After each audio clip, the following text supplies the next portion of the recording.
वो दिन नहीं वो रात नहीं, वो दिन नहीं वो रात नहीं, वो पहले जैसे जज्बात नहीं। अस्सलाम वालेकुम, मैं फरहत शुजात हमेशा की तरह आपके साथ। हमारे साथ एक बड़ी खूबसूरत शख्सियत अब बड़ी दूर से आए हैं और बड़ी मोहब्बतों के साथ हम कनाडा वालों ने इनका इस्तकबाल किया है। शिकागो में काफ़ी अरसे से इनकी रिहाइश है और उनकी पहचान एक ख़ास जाने पहचाने शख्सियत सादक़ैन के हवाले से है और अभी इनका दौरा कनाडा भी इसी मकसद की तकमील तक पहुंचाना था, लेकिन ये बार बार आते हैं और हम सब कनाडा वाले इनको बार बार वेलकम कहते हैं। सादक़ैन का जहाँ ज़िक्र आता है तो वहाँ पे उनकी पोट्री और उनकी तस्वीर का भी ज़िक्र आता है। एक बड़ा नाम है सादक़ैन का और ये जब हमारे कनाडा तशरीफ़ लाते हैं तो साथ साथ उनकी यादें भी समेट कर लाते हैं।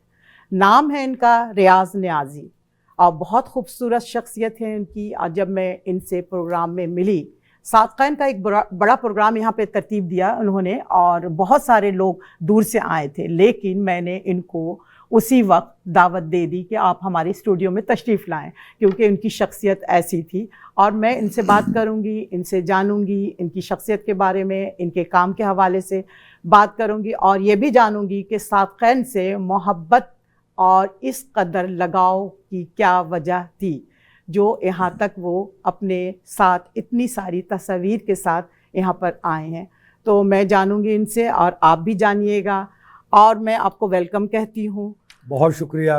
अस्सलाम वालेकुम। वालेकुम सलाम। जी, कैसे हैं आप? आप बहुत दूर से आए हैं, शिकागो से, और बहुत सारी चीज़ें सादक़ैन के हवाले से आपको लोग जानते हैं और आप उसी निस्बत से जाने पहचाने भी जानते हैं। आपकी अपनी शख्सियत भी है, बड़ी खूबसूरत शख्सियत है, लेकिन आपने बहुत सारे काम किए हैं सादक़ैन के हवाले से। तो मैं जानूंगी कि आपकी क्या निस्बत थी, क्या ताल्लुक़ था?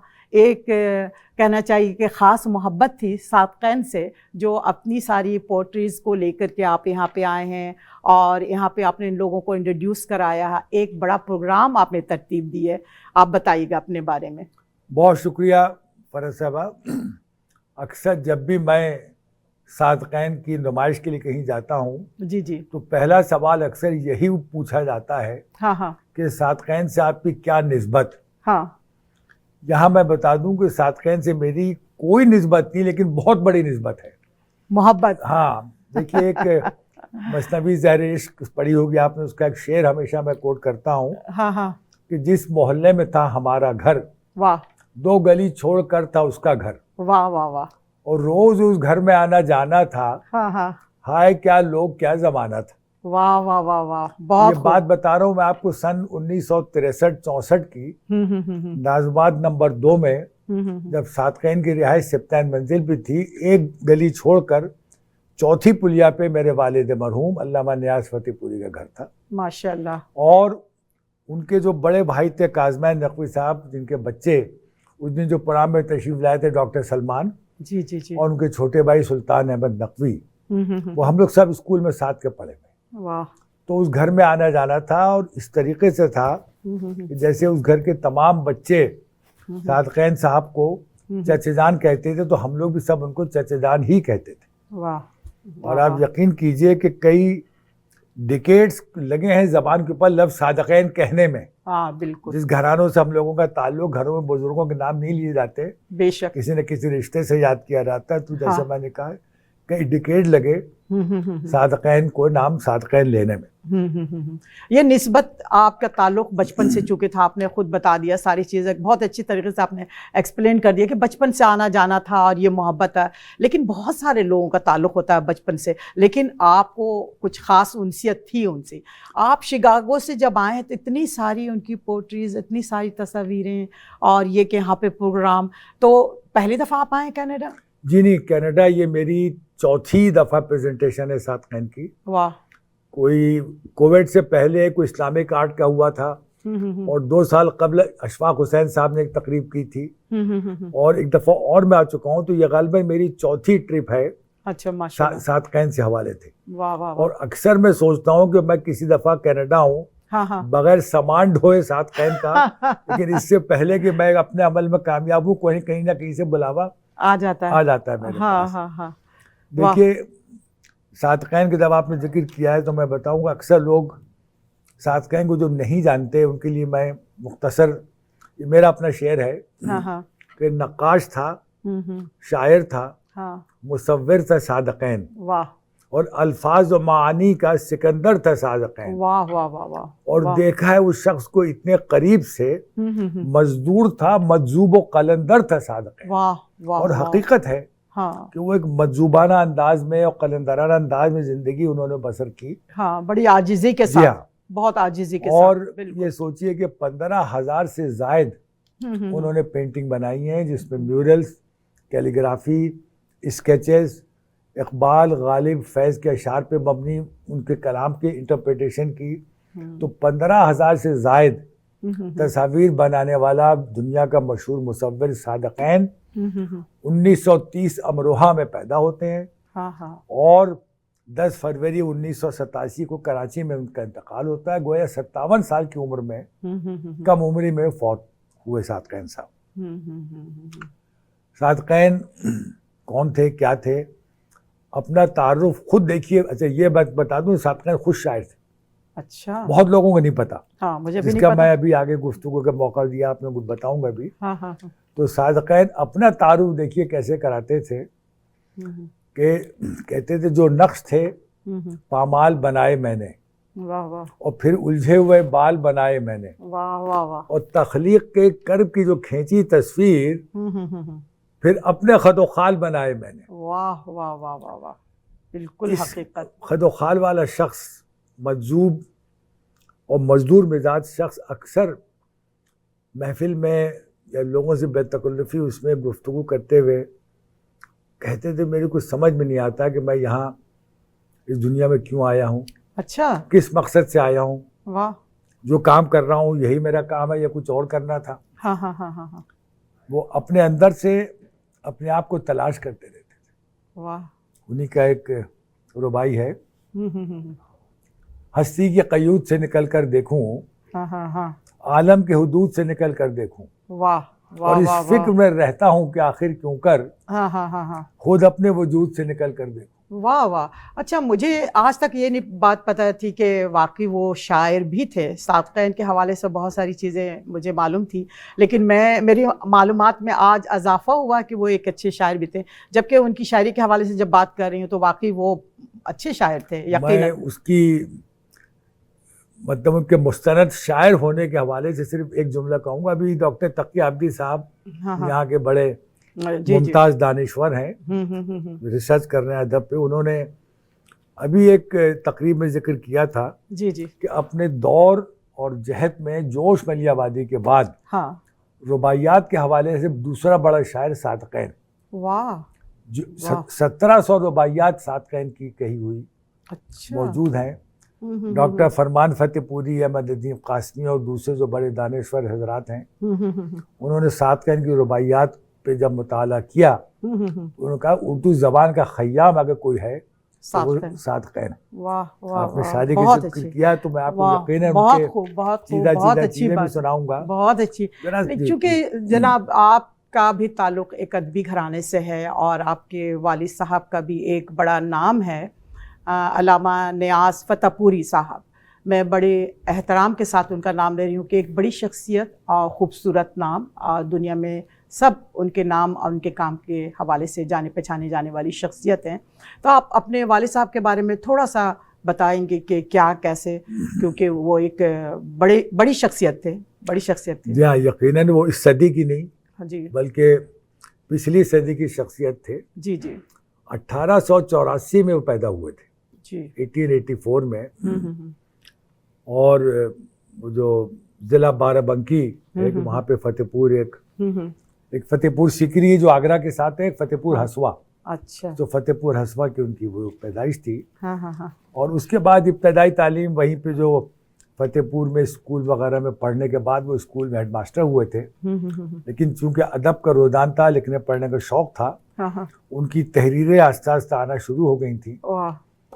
तो बड़ा इंटरेस्टिंग मैं बताता हूँ कि मौलाना अबुल कलाम आज़ाद ने मौलाना ज़फ़र अली ख़ां को पैगाम भेजा, डायरेक्ट ख़त लिखा हुआ उन दोनों पैगाम को, ये फ़ोन वोन तो होते नहीं थे, कि ये हेडमास्टर हैं लेकिन ये लिख रहे हैं हाँ हाँ और न्याज की तहरीरों में बड़ी जान है। हाँ हाँ तो तुम अपने जो अखबार निकालते हो, जमींदार लाहौर से निकलता था, मौलाना हाँ। जफर अली खान का अखबार जमींदार, हाँ हाँ उसमें गुंजाइश निकालो। तो उनकी बात मानते हुए मौलाना जफर अली खान ने न्याज साहब को नायब मुदीर जमींदार का मुकर्रर किया। अच्छा। और ये बात 1910-1911 की है। अच्छा। और उन दिनों कुछ मसाइल भी चल रहे थे, मजहबी मसाइल भी चल रहे थे।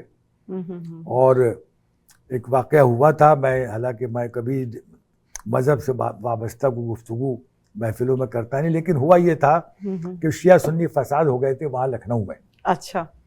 और न्याज साहब बहुत तरक्की पसंद सोच के हामिल थे। अच्छा। तो इन्होंने लिख के उनके अखबार के ज़रिए से किसी ज़रिए से ओपन कर दिया। हाँ हाँ। या ये जो शिया सुन्नी फसाद हुए एक जो जाने जो गई हैं, हाँ हाँ। इसका मज़हब से कोई ताल्लुक़ नहीं, एक सियासी तफरका है ये। हाँ हाँ हाँ। और ये हमेशा के लिए ख़त्म हो सकता है बशर्त के आप 2000 मौलवी इनके और 2000 उलमा उनके सर कलम कर दें, तो आंदा ये फसाद नहीं होगा। बड़ी अच्छी बात जी, ये बात गालिबन इस किस्म की कोई और भी बातें उन्होंने कही थी। हाँ हाँ हाँ। जिसके बाद थोड़ा सा मौलाना जफर अली खान से इनका मिजाज में इख्तिलाफ हुआ। लेकिन बात तो सच है, हकीकत है।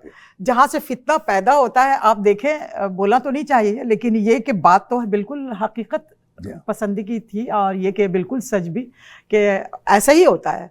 फितना शुरू तो यहीं से शुरू होता है।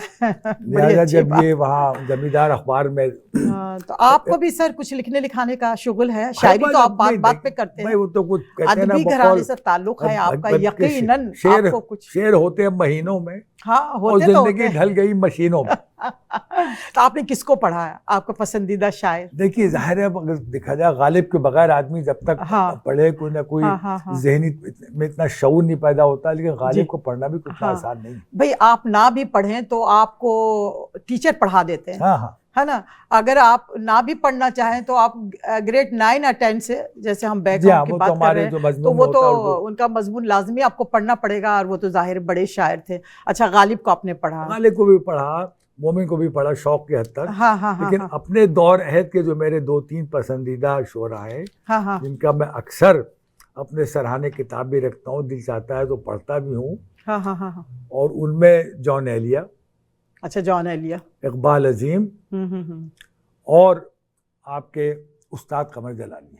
वाह। और इत्तेफाक की बात, इन तीनों के ऊपर मैं तफसीली प्रोग्राम भी कर चुका हूँ। वाह। रेडियो पे, टीवी पे, जूम पे भी। बड़ा नाम है ये तीनों, जो जिन शख्सियात के बारे में आपने जिक्र किया है कि एक बड़ा नाम है इनका। तो मैं तस्करा आपको कर रहा था कि नियाज साहब वैसे तो तनकीद और अदब की शख्सियत थे, लेकिन इब्तिदाई दौर में उन्होंने शायरी भी की। अच्छा। और उनकी शायरी की ज़्यादातर चीज़ें जो इशात में आई हैं वो मौलाना जफर अली खान का जो रिसाला था ज़मींदार, और उस वक्त के और जो पुराने रिसाले थे उनमें आई हैं। नियाज साहब के कुछ शेर जहन में आ रहे हैं। हाँ हाँ, जरूर। खुदा करे भूलूं नहीं मैं। हाँ। कि हम सुनाने को सुना दें, हाँ हाँ, दास्ताने गम, मगर किससे उन भीगी हुई पलकों को देखा जाए। वाह वाह वाह वाह वाह वाह वाह। और एक जमाना हो गया गुजरे हुए, लेकिन हनूज याद आवाज़े जरस रह रह के तड़पा जाए है। वाह वाह वाह वाह वाह। और देखिए कितना एक पैगाम देने वाला मजबूत शेर है नियाज साहब का, वालिद साहब का, कि अक्ल वालों, हाँ, अक्ल वालों कुछ कहो ये रिश्ता है राज़े हयात। वाह वाह वाह। अक्ल वालों कुछ कहो ये रिश्ता है राज़े हयात, क्यों उलझता जाए है जितना सुलझता जाए है। वाह वाह वाह वाह, बहुत खूब। देखिए, जब आप बहुत सी चीजें मजहब से वाबस्ता होती, कोई न कहीं सवालात ऐसे होते हैं कि जवाबात नहीं आते। हाँ। तो जहन उसको उलझ थोड़ा फटकता है। हाँ। फिर तलाश करता है। हाँ, फिर तलाश करता है। बिल्कुल। आम जिंदगी में भी आप देखिए बहुत सारी चीज़ों में आप जहनी इंतशार का शिकार हो जाते हैं, और बहुत सारी चीज़ों को सुलझाने की कोशिश भी करते हैं।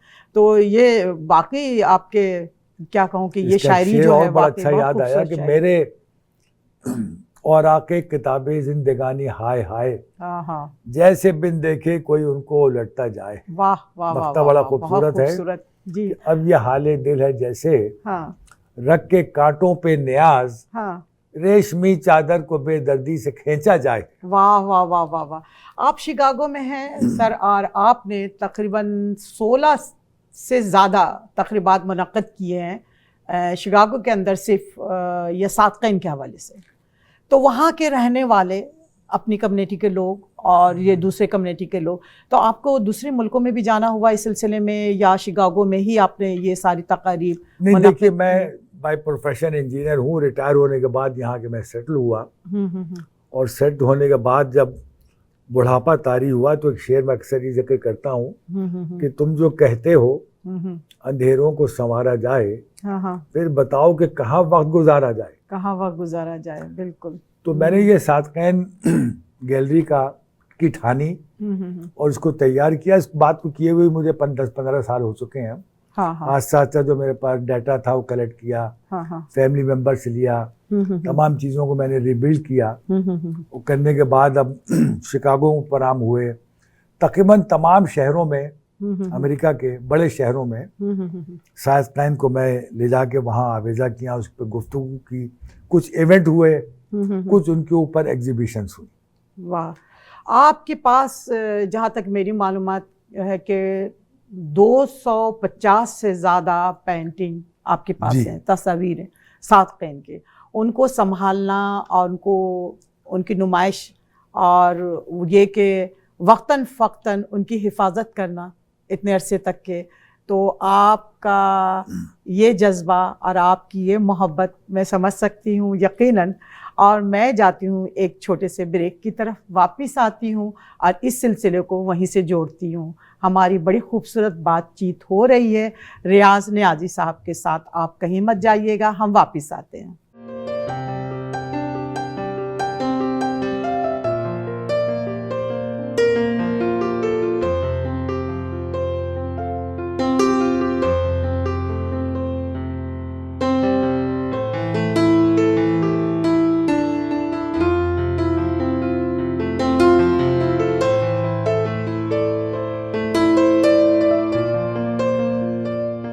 जी जनाब, हम वापस आए ब्रेक से और उस सिलसिले को वहीं से जोड़ते हैं। बड़ी खूबसूरत बातचीत हो रही है हमारी रियाज नियाज़ी साहब के साथ में। ये शिकागो से आए हुए हैं और मैं जानूंगी। जी जनाब, अभी आप तस्करा कर रही थी कि 250 से ज़्यादा पेंटिंग आपने बनाई हैं, डेवलप की हैं जी, उसको संभाल के रखते हैं और जगह जगह लेके जाते हैं। ये सब, इसके पीछे एक शेर मैं आपको बताऊं कि ये हमसे पूछो कि गजल मांगती है कितना लहू। वाह वाह वाह। हमसे पूछो कि गजल मांगती है कितना लहू, सब समझते हैं ये धंधा बड़े आराम का है। वाह वाह वाह वाह। ये एक दीवानगी है, ये एक वहशत है। हाँ, और मोहब्बत भी कहेंगे, मोहब्बत कहिए, इसके मोहब्बत पीछे कहेंगे, और अपने आप, जी हाँ, बल्कि मैं तो मोहब्बत से आगे एक इश्क कहूंगी आपका, आपके जज्बात खूबसूरत। सातकैन का तस्करा ही जब जारी है तो उसमें मैं बताऊं, जैसे सातकैन ने इब्तिदाई तौर पे जो पेंटिंग की थी, उसमें ज़्यादातर उनकी एब्स्ट्रैक्ट आर्ट थी, एब्स्ट्रैक्ट आर्ट। और चूँकि तरक्की पसंद सोच के हामिल थे, उनके यहाँ भी वही थी जो इकबाल के यहाँ है और दूसरे तमाम लोगों के यहाँ, कि खैर व शर की जंग, तबकाती कशमकश और इंसानी तहजीब के ऊपर देवताओं और देवमालाओं का कब्जा, उसके खिलाफ बगावत, और बगावत करने के बाद उनको गिरा देना। इकबाल का शेर याद आया कि गर्म हो जाता है जब महकूम कौमों का लहू, बेशक थर थराता है जहाने चार सू रंगोबू। बेशक, बिल्कुल। इसी तरह मैंने जो इनकी सातकैन का कलेक्शन को साहब मैंने 8-10 कैटेगरी में किया हुआ है। जो इकबाल के अशार पे मबनी है, उसके मैंने लोगों को महफिल में सजाने के नाम से उसका नाम रखा मैंने खानकाह इकबाल। वाह वाह वाह वाह। और ये तकरीबन 23 के करीब पेंटिंग है जो उन्होंने सातकैन ने बनाई है, इकबाल के अशार पे मबनी, तमाम मशहूर अशार उसमें। जी जी जी। इसी तरह गालिब, मिर्ज़ा गालिब की जब 7 साला जश्न हो रहा था, और वहाँ पाकिस्तान में तमाम बड़े शहरों में गालिब लाइब्रेरी की बाकायदा इब्तिदा हुई थी, तो सातकैन ने कोई 52 से ज़ायद अशार पे मबनी पेंटिंग बनाई थी मिर्ज़ा हज़रतुल्लाह खान गालिब की। उसमें पहला शेर से लेकर नक्श फरियादी है किसकी शौक़िया तहरीर का, यहाँ उन्होंने एक पोर्ट्रेट भी बनाया था। उसके बाद फैज़ अहमद फैज़ के अशार पे मबनी इन्होंने तकरीबन 14 या 15 उनके अशार पे पेंटिंग बनाई हैं। वाह वाह। जिनमें चंद मशहूर शेर वो भी हैं कि अब यहाँ आया कोई आया नहीं कोई नहीं, रहा रहा होगा कहीं और चला जाएगा। और अपने बेख्वाब के बाणों को मुकफ्फल कर लो, अब यहाँ कोई नहीं आएगा। वाह वाह वाह। फैज का शेर और याद आया कि तेरे होठों के फूलों की चाहत में हम दार की खुश टहनी पे वारे गए। वाह वाह वाह वाह, बहुत खूबसूरत। और इसी तरह जो इन्होंने, मैंने इसको कलेक्शन किया, उसमें रखा है मैंने कूचाए सादकैन। वाह। कूचाए सादकैन में सादकैन के इब्तिदाई दौर की पेंटिंग और उसके बाद तदरीज उसमें जो तब्दीली आई है उसको मैंने बड़े उसमें कवर किया है। सादकैन का बहुत बड़ा काम जो गलबन लोग वाकिफ नहीं है, मैं यहाँ 2 मिनट ज़्यादा नहीं लूँगा। सादकैन को 60-61 में बुलाया था फ्रांस। अच्छा। फ्रांस में एक नावल निगार है एल्बर्ट कैमस जी, उसने नावल लिखी थी द स्ट्रेंजर, जिसपे उसको नोबेल प्राइज मिला था। सही। और उसके बाद फ्रांस की हुकूमत ने उसके नावल स्ट्रेंजर को अप्रिशिएट करने के लिए उसके ऊपर एक पिक्चोरियल इलस्ट्रेशन करने के लिए 10 या 12 बैनुल-अक़वामी शोहरत याफ्ता आर्टिस्टों को बुलाया था, आर्टिस्ट को। उसमें सादकैन भी गए थे। वाह। फ्रांस। अच्छा। सबसे इम्पोर्टेंट बात यहाँ ये है शोरा साहबा, वो ये कि उस वक्त पिकासो जिंदा था, लेकिन उसने पार्टिसिपेट नहीं किया। गालिबन जो मैंने पढ़ा है 2 चीजें समझ में आई, एक तो वो फाइन आर्ट का आर्ट नहीं करते थे, दूसरा ये कि पिकासो के शायद नजरियाती इख्तिलाफ थे उस नावल निगार से। बहरहाल जितने भी आर्टिस्ट उन्होंने उसमें हिस्सा लिया था, यूनिवर्सली इसमें सादकैन का इंतखाब हुआ और सादकैन ने 172 पेंटिंग बनाई जिसके लिथोग्राफ्स बने थे। और लिथोग्राफ्स बनने के बाद 1000 सफ़े की किताब छपी थी। और तकरीब में फ्रांस के सदर आए थे और पूरी 1000 कॉपियां जो इसी वक्त ख़त्म हो गई थी। उस तकरीब के बाद फ्रांस की हुकूमत ने सबसे बड़े सिविलियन अवार्ड से नवाजा और सादकैन को पिकासो ऑफ ईस्ट का खिताब किया।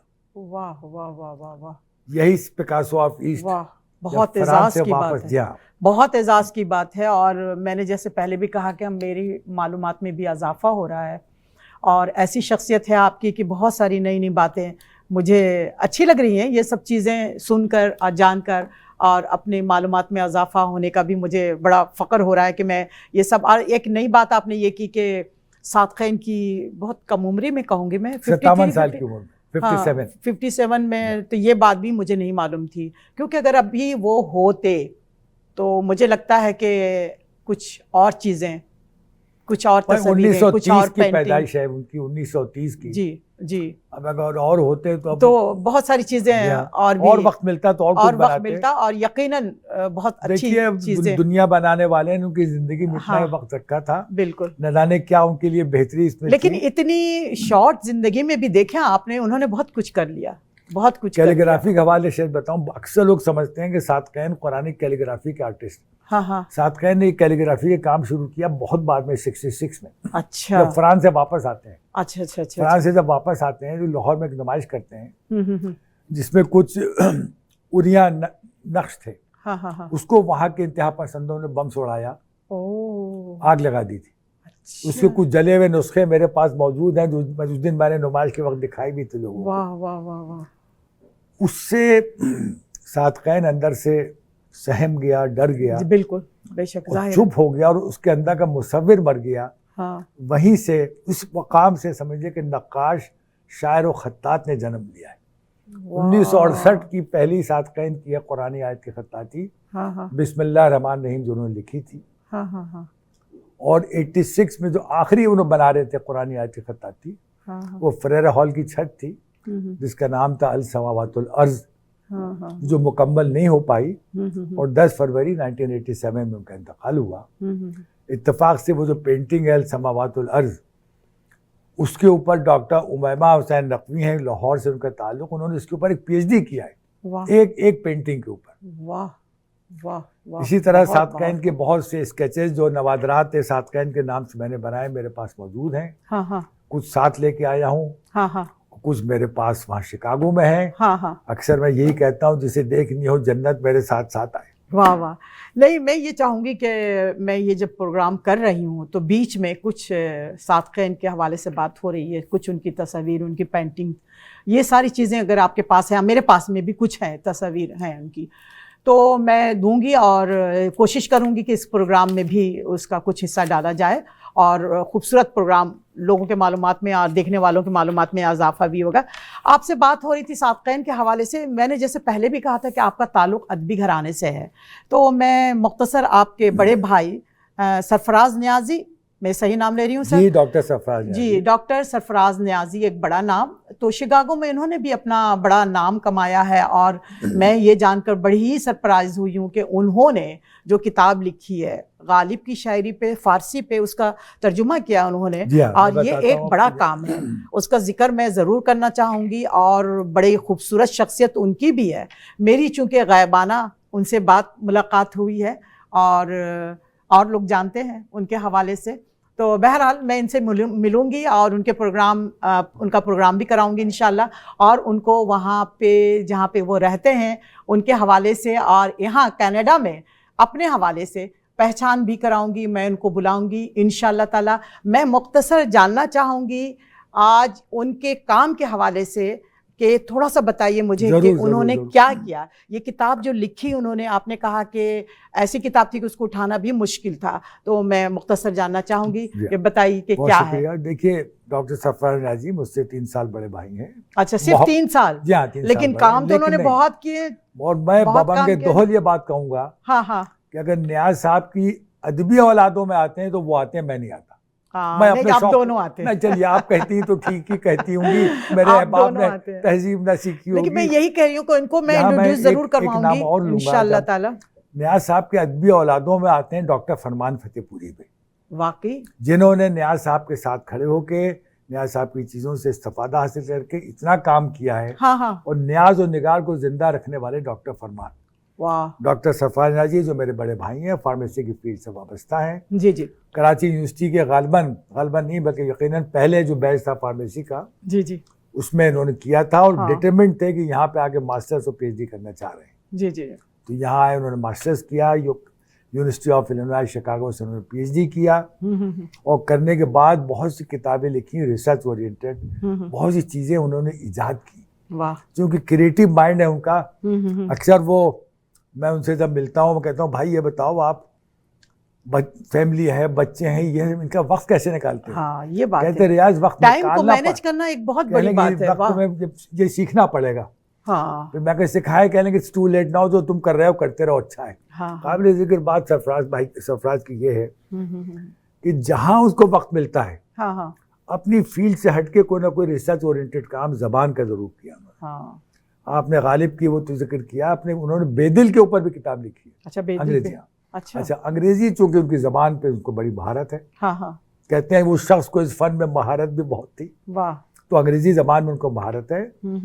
उनके एक दफा डॉक्टर फरमान ही आए थे अमेरिका, और वो कुछ वक्त गुजारने के लिए अंग्रेजी में तर्जुमा कर रहे थे गालिब के कलाम का। अच्छा। जाते जाते सरफराज को दे गए, भाई सरफराज को, और ताकीद कर गए कि अगर हिम्मत है तो इसका पूरा तर्जुमा करो। भाई का कहना है मैंने चीज अपने जहन में बिठा ली थी। वाह।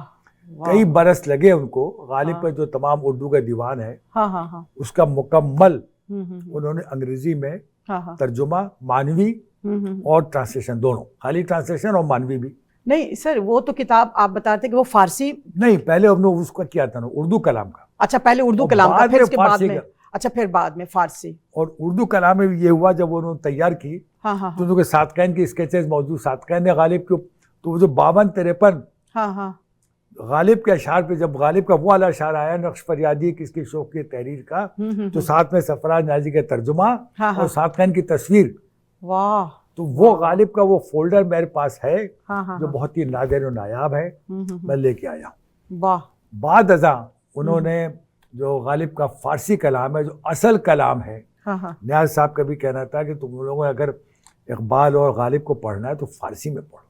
वाह। तो उसके बाद उन्होंने फारसी के कलाम पे तवज्जो की, और मैं आपको बताऊं कि उसमें तकरीबन 16-17 बरस लगे उनको। इसलिए नहीं, अगर मुसलसल तो नहीं कर रहे थे, उनको और भी काम था। साथ में रिसर्च भी कर रहे हैं, कंसल्टेंसी भी कर रहे हैं, FDA के भी कंसल्टेंट हैं, कई ममालिक का दौरा भी कर रहे हैं, साथ में फारसी का उन्होंने पूरी टीम बनाई है। वाह। तो ईरान के कुछ फारसी के तो थे लोग, कुछ अंग्रेजी, पूरी टीम बना के उन्होंने उनके साथ कोऑर्डिनेट करके हाँ हाँ। 17 साल की मेहनत के बाद ज़ख़ीम किताब तैयार की है, मुकम्मल तर्जुमा गालिब के फारसी कलाम का, जिसका वजन इतना है कि अक्सर जब मैं कहता हूँ भाई मुझे दीजिए, कहीं अकेले आवे या कुली लेकर आए, उठाएगा कौन? इतनी बाखुदा वजनी है। लेकिन बहुत काबिल सताइश बात है, मैं बड़े फ़ख्र से कह सकती हूँ कि वाकई यकीनन, और ये कि ऐसे काम करना आसान नहीं है। आप ये समझ रहे हैं कि मामूली बात होती है कि कोई किताब लिख दी, कोई शायरी की किसी और मौजू पे लिख दिया, लेकिन गालिब की फ़ारसी में वाह, बहुत कमाल किया वाकई। अब मैं आपको सलाम कहती हूँ कि वाकई आपने बहुत बड़ा काम किया है और हम सब दुनिया में रहने वाले लोगों के लिए बड़ा एहसान भी किया है। आपको मैं ज़रूर मदू करूँगी, और आप चूँकि शिकागो में रहते हैं, आपकी शख्सियत ऐसी है कि आपको कनाडा वाले ज़रूर बुलाएंगे इंशाअल्लाह ताला।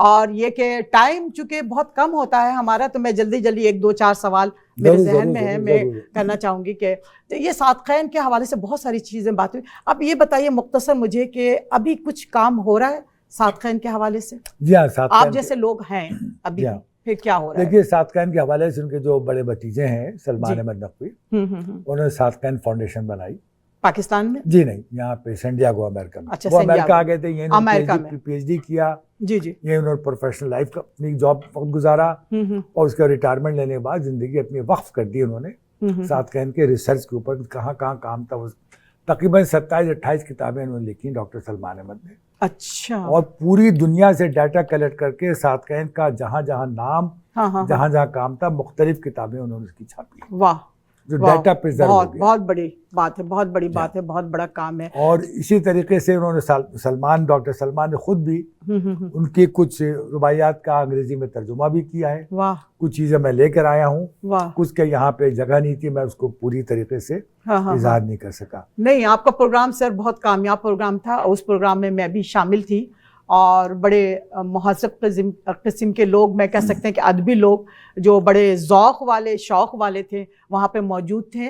और मैं कह सकती हूँ कि बहुत कामयाब प्रोग्राम था। 3 दिन का प्रोग्राम था आपका, है ना? पहला जो था चैप्टर आम लोगों के लिए, दूसरा डॉक्टरों के लिए, तीसरा इंजीनियर, है ना? सारे इंजीनियर्स आम थे। ओपन हाउस था, ओपन हाउस था, हर मकतबा फ़िक्र के लोग आए। जी जी जी हाँ। आज इन्होंने करवाया है, ख़ास तौर पे यहाँ पे मुनक़्क़िद करवाई है ये प्रोग्राम। मैं उनको भी सलाम कहती हूँ कि वाकई एक बड़ा काम किया है आपने, और मैं नाम भी लूँगी अगर आप इजाज़त दें, बल्कि आप अपने मुँह से बताएं। जी देखिए, यहाँ पे जो पाकिस्तान टाइम्स के हैं मोहम्मद नदीम साहब, उनकी और जिस प्रेमिसेस में हुआ था, हाँ, वो KB रक्स ख्वाजा ब्रदर्स का नाम था, रक्स की बहुत बड़ा सेटअप था। जी जी हाँ हाँ। उन्होंने बड़ी कोशिश की और बहुत वक्त और पैसा इस पे लगाया। जी जी हाँ हाँ। तो लिहाजा मैं खुद आपके बिहाफ पे और अपने तय मैं तहे दिल से मशकूर हूँ। जी जी। KB रक्स का और पाकिस्तान टाइम्स का, नदीम साहब का, कि उन्होंने सादक़ैन के प्रोग्राम के लिए वक्त। नदीम साहब एक अच्छी शख्सियत और बड़ा नाम, और यहाँ पे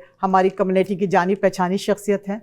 तो आपका भी बहुत शुक्रिया कि इतने खूबसूरत प्रोग्राम आपने मुनक़्क़िद किया और इतने अच्छे लोगों को आपने बुलाया, मदऊ किया।